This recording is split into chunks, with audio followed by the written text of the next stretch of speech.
Okay, I'm gonna make another video. I'm gonna keep a theme of the next few videos of just things I picked up in 2022 that are my favorite albums that I picked up, basically. Not particularly if they were, if they're not necessarily new albums that came out in 2022, but just records, mostly like reissues or just some of my favorite albums that I bought, in 2022. So, but I'm going to do it by genre. And the first genre I'm going to do is kind of indie alternative rock, or, indie bands or alternative bands that I picked up that were like my favorite things that I picked up this year.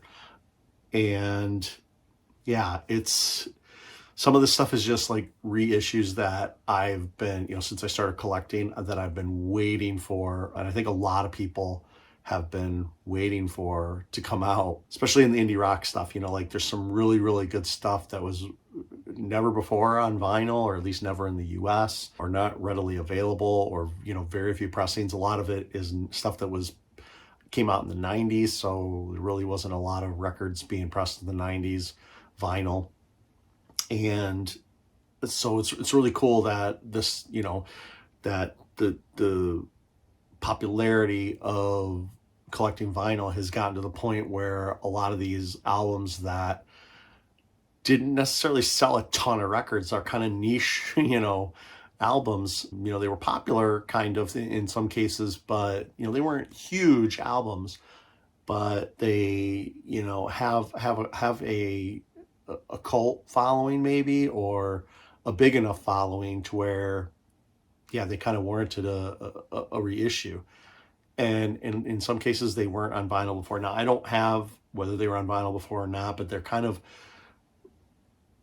at least not 100%, because I know some of the stuff might have been on vinyl, but some of the stuff I might say, oh, this is the first time it's ever been on vinyl, and really that might be the case just for the US. But anyway, that's the case of this first record, and I'm going to talk about them in the order that I bought them, which is interesting. So yeah, so we're just going to go through the year month by month. Some months I didn't, some months didn't have anything, but almost every month, well, maybe not almost every month, but there were several months of the year where there was some really, really cool stuff that came out in the alternative rock scene. The first one is an album by the band Gin Blossoms. Now, this album was actually released in 2017. So this is a pressing that was pressed in 2017.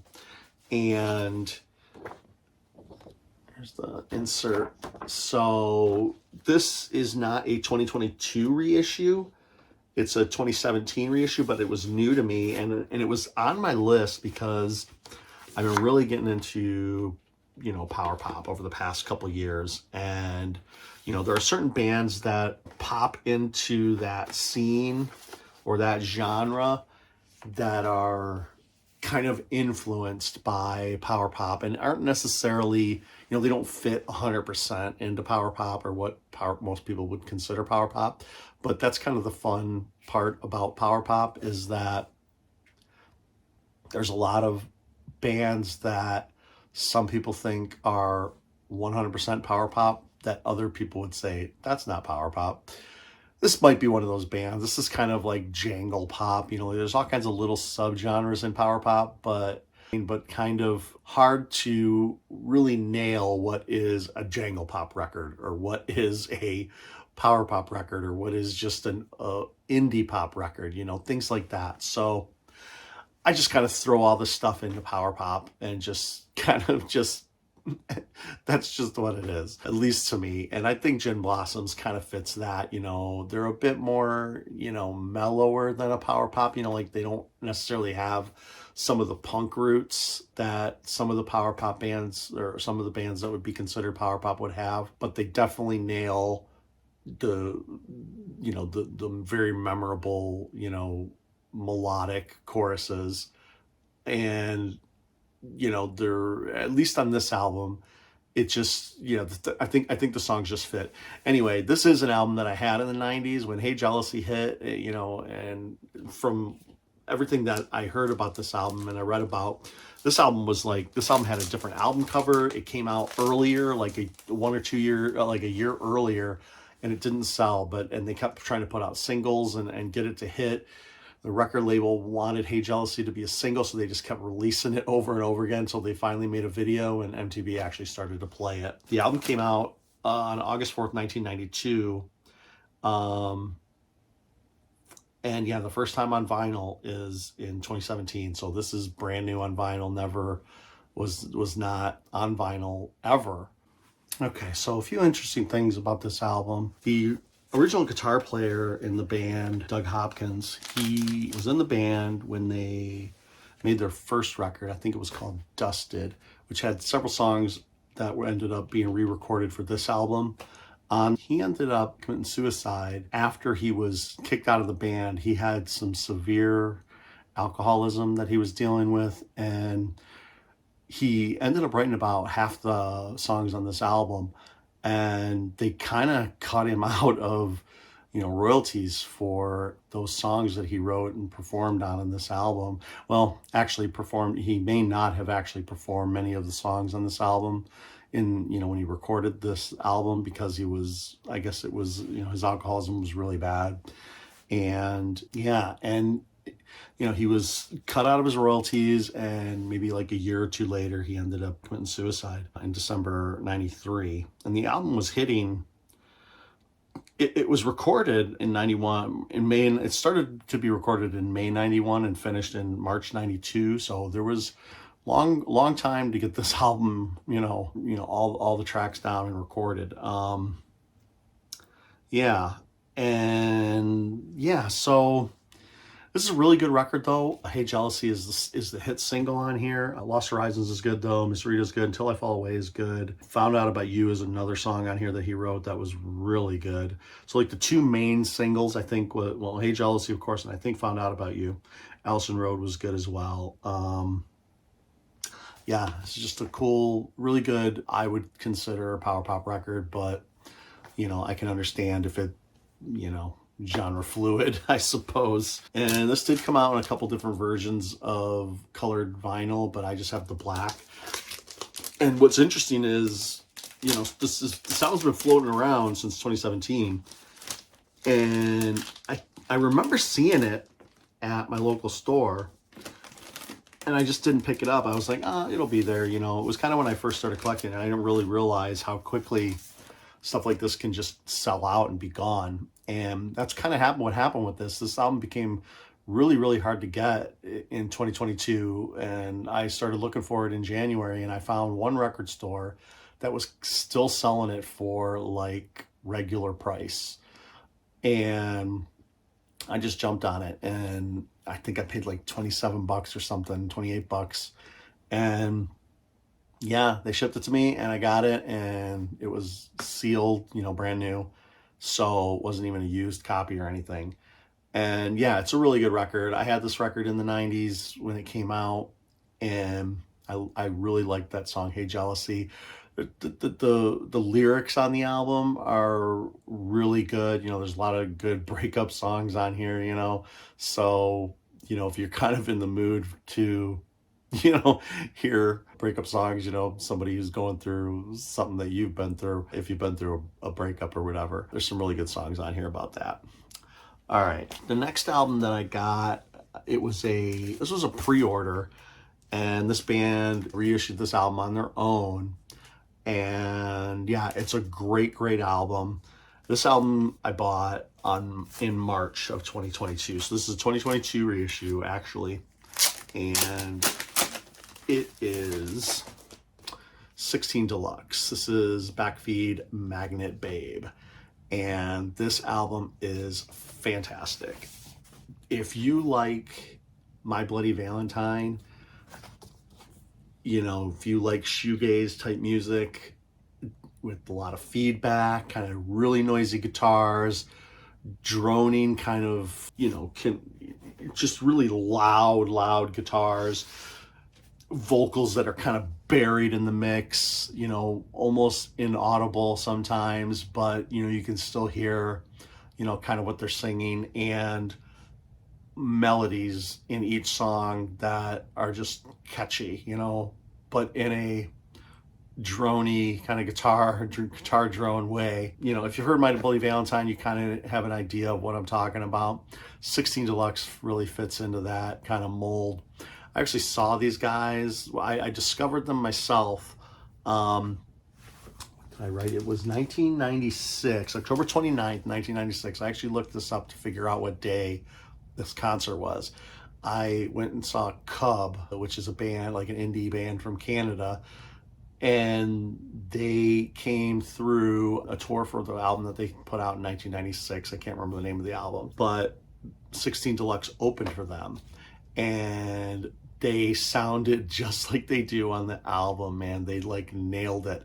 At the time, I think I tried to remember if I had this album, like if I knew they were opening and I had the album ahead of time. I want to say I did, because I remember the song Idea and Baby Head Rush, but I think they were really new to me.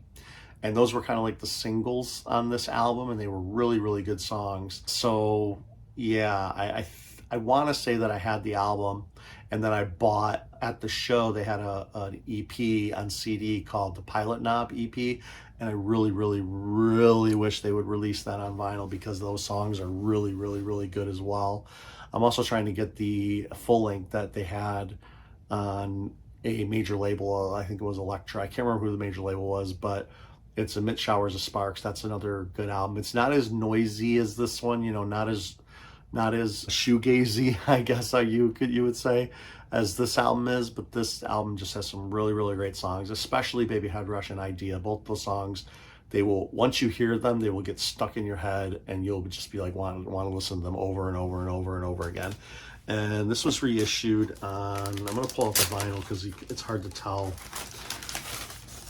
kind of like a blue, like a dark blue, and there's some black, you know, swirl in there as well, or maybe white, maybe black and white actually, or dark blue and white. Album is just great. I actually have an original pressing, but I really wanted to support this release, so I ended up buying the reissue as well, and I do not regret it. It is a fantastic album. It's an album that's been kind of like an underground favorite for me, you know. Not a lot of people know 16 Deluxe, but if you go on Spotify and you listen to Idea and Baby Head Rush, I think that will convince you to maybe pick up this album. So I was really excited that they reissued this. And the original press was kind of, I don't think it goes for incredibly expensive, but it's just incredibly rare. It just doesn't pop up on Discogs very often. And I kind of got lucky that somebody just wanted to sell theirs, and theirs was mint, you know, it was like really perfect condition. So I do have, this is a rare instance where I have 2 copies of the same album. So yeah, anyway, great album. All right, this next album is a reissue. This album was reissued in June of 2022. And I'm trying to, it may have had a vinyl pressing. So this isn't the, I don't think this is the first pressing of this album on vinyl, but I would think that if it was on vinyl, that it was incredibly, or like harder to get. And it's a great indie pop record. This is I would say this is more indie pop than power pop. And this is the Blake Baby Sunburn. This album is great. This is the second full length, maybe third. I think third. There's Nicely, Earwig, and then this album. So, and there's Innocent Experience, which is like a compilation, and I think that came out after this though. And I have that as well. But American Laundromat is reissuing, like they must have a deal with Juliana Hatfield, because they're releasing pretty much all kinds of crazy stuff from her, like everything. All her new stuff that she records, they're releasing, and they're releasing her cover albums that she did. One with Olivia Newton-John, one with The Police. So, you know, she must have a deal going with them. I don't know. She used to have her own record label, Yield Records. And anyway, this is a fantastic, sugary sweet power pop record, or pop record, indie pop record. But the lyrics are just so biting, you know, like there's a lot of lyrics on here that you're just like, because Juliana Hatfield has such a like wispy, kind of innocent, almost childlike voice, especially in her younger days. You know, it almost sounds like a young girl singing. You know, she was a young girl, but like even younger, you know, like maybe a teen or a tween, you know, like a kid almost. She just has this beautiful wispy voice and this innocent sounding voice, and just the things that she sings about, you know, about relationships, about, you know, feminism, about men, about, you know, just her life, depression, you know, all kinds of stuff. Like she is a great lyricist. And even in the Blake Babies, which was the third album from the Blake Babies, this is before she did her solo stuff, her first solo album, which was Hey Babe. Even before then, you know, she was just writing great lyrics. I got this on the green. There was a bunch. When American Laundromat sends out the emails for those albums, I'm able to. I usually get on that website early enough to be able to get whichever one I want. But I kind of just went with the green. Green was like the one that I wanted. So, and I know this is kind of, I think, the most popular one. Yeah, and this was recorded sometime in 1990, or came out sometime in 1990. There wasn't an exact date. But yeah, this is one of my favorite releases of the year. I get excited every time American Laundromat announces a Juliana Hatfield record. And the next one that's coming out in 2023 is Juliana Hatfield does ELO. So she's doing, you know, Jeff Lynne's ELO songs. And I think that's going to be amazing. I love Jeff Lynne as well. So I think that she's really going to do those songs justice. I think it's going to be awesome. Here's another album. This came out in June as well, actually, right? I think that last one came out in June, right? And this is a reissue. It's a reissue of a first time on vinyl, but a late one. So this is Go Sailor and Slumberland Records. Okay, Go Sailor is a kind of, they call it twee pop, but I don't know, it's kind of just power pop to me. It's indie pop, but it has kind of like a little bit of a punky, you know, post-punk edge to it. You know, it's just, you know, kind of like pop punk, you know, in a way. I guess that might be a more accurate description, but I put this under power pop, or you can say power pop punk or whatever. Anyway, they call this twee pop as well. So actually you can see here, all the songs on this album are released on 7-inch singles or on compilations. These are the two comps, and the rest are 7-inch singles that came out. And so there's 12, 13 songs on here. 14 songs on here. And they were all released either on 7-inch singles or compilations. So this is kind of like a discography, basically. And the songs are incredibly short. But this is another album where, like I didn't really say that, but on the Sunburn, you know, like, there's just some really great songs on there, but they're incredibly catchy, you know, incredibly melodic, and that's kind of what really makes them great. But I think with Juliana Hatfield, though, the lyrics come out more important than the melodies and stuff, but the melodies are great too. But on this is pure pop, you know, indie pop with melodies on every song. They're incredibly catchy. You're gonna sing along. I had all of these 7-inches when, you know, they were coming out. I was buying every single one of them. And then they had a CD that came out in the 90s when, you know, after all the 7-inches came out and after a couple songs were released on the compilations, a CD of this came out. So I bought that on CD. It actually has it has actually this cover, the CD. So this picture is different for the album. But then in 2000, like, I want to say 9 or 7 or something, I don't know the exact year, Slumberland reissued or issued for the first time this album on vinyl, and it was in a black and it was in, like, I think a purple, like the cover of the album. Like, it looks black, but it's actually purple.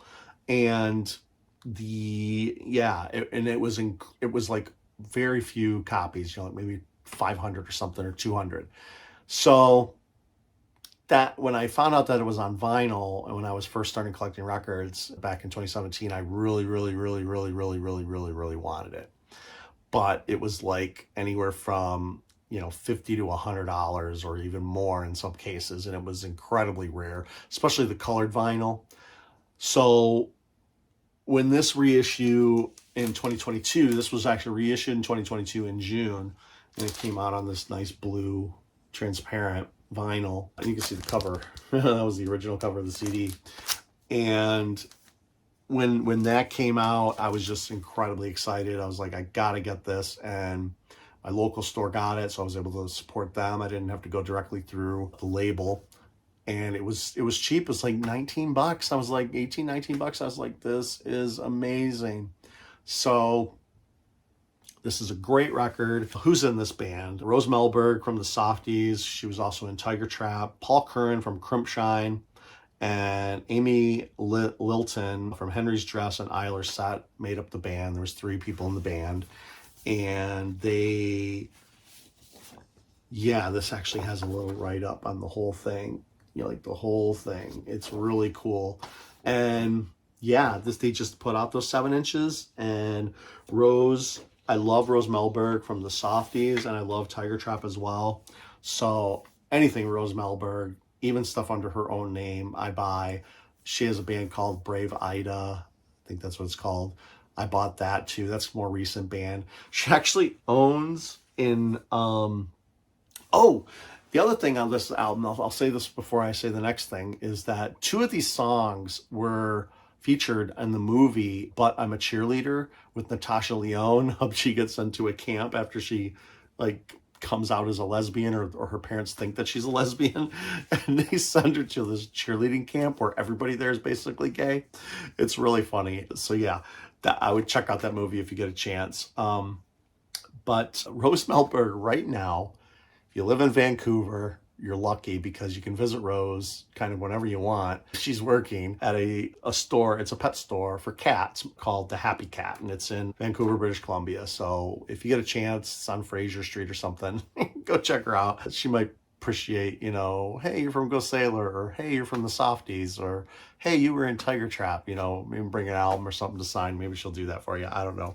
Anyway, great album. I was super excited that this came out, and it was just something that was always on my radar since I started collecting again.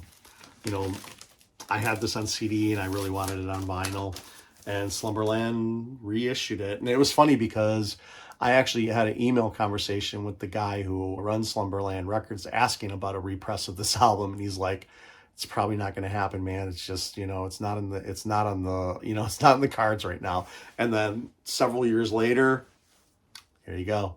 So I'd like to think that I had a little bit of hand in that, but who knows? All right, the next 2 albums were also released in June. June was a really, really, really good month. And I found out about these albums. I mean, I had been listening to this band. I saw them live in the 90s. I've been listening to this band since the late 90s, early 2000s. This band kind of became popular a little bit here in the States, but this is a Japanese band. It is Ami and Yumi from Puffy. And I have 2 albums here that I got that they reissued in Japan. So on vinyl in Japan, this is just Ami Yumi, and this has like a bunch of singles that they had, their early stuff that was compiled, and then Jet CD, which was their first full length. Now, when I found out these albums were getting repressed, I almost flipped out. I was just like, because these are some of my favorite albums of all time, all time. And these reissues are fantastic. Like, they are really, really high quality. Like, very thick sleeves, or outer sleeves. They come with this one comes with a booklet with pictures and everything of the band. A lot of I think lyrics in Japanese. So this band is another power pop band. These guys are, and this has a connection to some genuine indie power pop. So there's a band called Jellyfish, and the guy in Jellyfish, his name is Andy Sturmer. He actually helped write and produce a lot of Puffy's songs, or some of them. And he gave Puffy their name, you know, the band name. He just said, you guys should name your band Puffy. And I don't know what he was doing in Japan. You know, I don't know what the whole story was behind it, but he started working with the guy, Tamio Okuda. And that guy has a few albums that he had out on his own before he got involved with Puffy. And they sound a lot like what Puffy ended up sounding like. And this came out on like a Coke bottle clear. And so and Puffy Amiyumi, they were kind of, you know, in Japan, they have like an idol system where if you want to be a musician, or not necessarily maybe a musician, but a singer or an artist, and you want to be a pop singer or whatever, you want to be popular, you can get signed to these record labels. And what they do, or these, you know, agents and stuff, and what they do is they kind of pair people up and they try to put bands together. So, you know, if you have talent, even if you don't write your own songs, or you don't have your own, you know, you're not in a band per se, but you can sing, there's a different kind of protocol for a lot of bands that, you know, that are not completely indie bands, but that there's like just a system basically of putting together bands, kind of like you would think like the boy bands or whatever in the United States get put together. But so Ami and Yumi kind of were in that system, and they got paired together. And Tomi Okuda, I don't know how he got together with them or found out about them, but got together, he started writing songs for them, and these songs are like the Beatles. If the Beatles were this, you know, were two female artists, you know, they just wrote the best pop songs and had the sweetest voices, that would be Puffy. And one of the claim to fames to Puffy, they're called Puffy Amiyumi in the United States because they were sued by Sean Puffy Combs when they toured the United States for the first time. They had a couple shows, and Puffy sent them like a cease and desist letter. And so they changed their name. Well, they didn't really change it, but they added Amiyumi onto their name. So they're Puffy Amiyumi in the United States, mostly known. And these guys had a television show, the Pop Pop Pop Pop Puffy Show or something like that. It was an animated show. Anyway, the songs on here are just incredibly melodic, power pop to the max. You can sing along in Japanese because it's so catchy that it's just impossible not to sing along. And these guys had a pop sensibility that was a little bit different than a lot of the Japanese pop bands, because this is how they dressed. Like, they were dressing in jeans and t-shirts basically, and that was kind of not really a thing, you know. If you wanted to be a Japanese pop idol, you know, you had to learn how to dance, and you had to learn how to do, you know, sing, and, you know, do choreography, and, you know, dress, you know, a certain way. But these guys, since they got hooked up with Tomi Okuda and with Andy Sturmer, yeah, they got to go a whole different way. And they just toured recently. Like, they just had a reunion tour, I think in 2022 in Japan. And yeah, playing all their old stuff. And they have a bunch of albums after this. I really, really, really hope some of the other later stuff comes out from this. But these first two albums, and I got Jet CD on the red vinyl, and I had to order these from Japan, direct from Japan, and have them delivered. And yeah, I think it was like 40 or 50 bucks per album. Even the single album, which is like the first album, is just a shorter album. I think it only has like 6 songs on it, but I had to get it. I had to. And yeah, this is one of my favorite releases of the year. And I love, love, love Puffy. I started listening and finding, the second album was blue. I forgot. Yeah, so one of them was red, one of them was blue. So that's really cool. I really started listening to, getting into J-pop. And I guess you could consider this Japanese pop music, you know, J-pop as well, Puffy. But I think that they're just so Beatles-esque and they're rock-oriented that it's a little bit different than, you know, your typical J-pop music. But yeah, I discovered J-pop music in the late 90s. and I just started downloading. It was when kind of Napster, and you could just go on the internet and just download stuff from websites.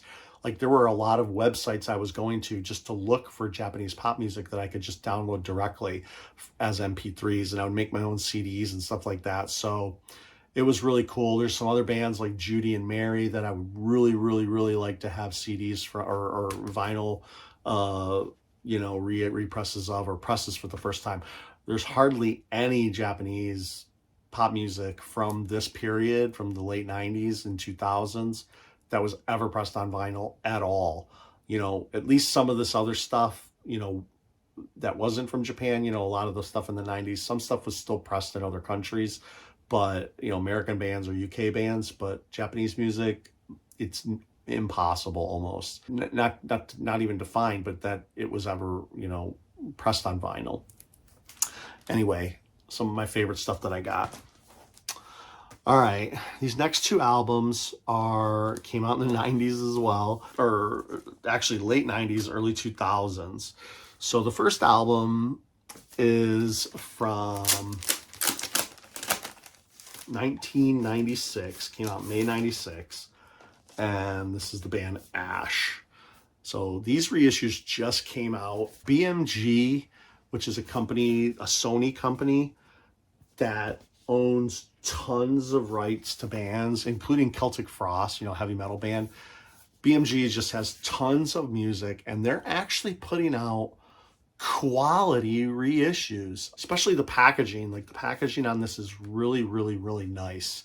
And I really commend them that and they actually got in touch with the guys in the band here, and they made sure that, they kind of blessed the record, made sure that they had the right mixes, because there was a lot of, Ash in this 1977 album had a lot of singles, and there was a lot of, different versions of these songs floating around out there that they wanted to make sure that they had the right mixes and that they sounded the way that what's his name? Brad Wheeler. He wrote all these songs, or Tim Wheeler. So he wrote all these songs. Tim Wheeler is like the main guy in this band. So they basically got together with him and made sure that he kind of approved all the songs that were going to go on 77. And also, I'm going to talk about Free All Angels as well next. But this album is fantastic. They reissued it on this black and on this white with black splatter, which is, kind of goes with the cover of the album. And so let's talk a little bit about the album. This is one of my favorite. Again, I would consider this power pop, but it's kind of punk power pop. This is more power pop because this is more of like what power pop actually sounds like, even from the late 70s, early 80s kind of stuff. This would kind of fit in. This is definitely more guitar heavy though, than some of those other bands, where it's a better mix, or the guitars are more jangly. These guitars are definitely more punk, more distorted, more like garage rock kind of sound, but the melodies are just all over this album. And you could tell that, the next album I'm going to talk about is even better than this album. But anyway, 1977 came out.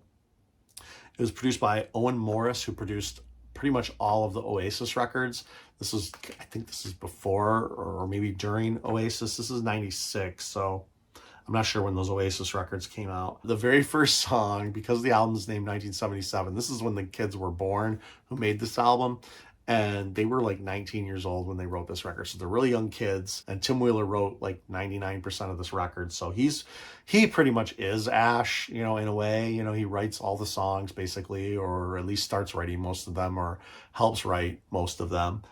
And it starts out with a TIE fighter. There's like the sound of a TIE fighter going through, and then the song kicks in. So that was really good. So it's kind of a nod to 77 when Star Wars came out. And this is their first full-length record. So I discovered Ash. I had a 7-inch single that I bought back, when this came out in 1990, probably 94, 95 actually. And it was the song Kung Fu, which is a really cool, really fun song about Kung Fu, basically. It was kind of inspired by Jackie Chan movies and stuff. And it has like Kung Fu sound effects and stuff. And just the song is incredibly catchy. It's incredible power pop. This was their first album. This was really good. They were 3-piece back here on this album. And yeah, really, really, really great album. Very, very happy that these reissues happened this year for the Ash records. And the other Ash record that was released, so they skipped an album and they went to, I think this is their third, yeah, this is their third full length. So they skipped the second album, which is called Nuclear Sounds, or Nuclear Sounds. That album wasn't as, like, the first Ash album did really well, and then the second Ash album didn't do as well, but this third album, oh man, every song is a single on this album, in my opinion. This album just kills. It is a 5 out of 5, 100%. Every song's a single, power pop to the max. This album is great. Free All Angels. They put this one on.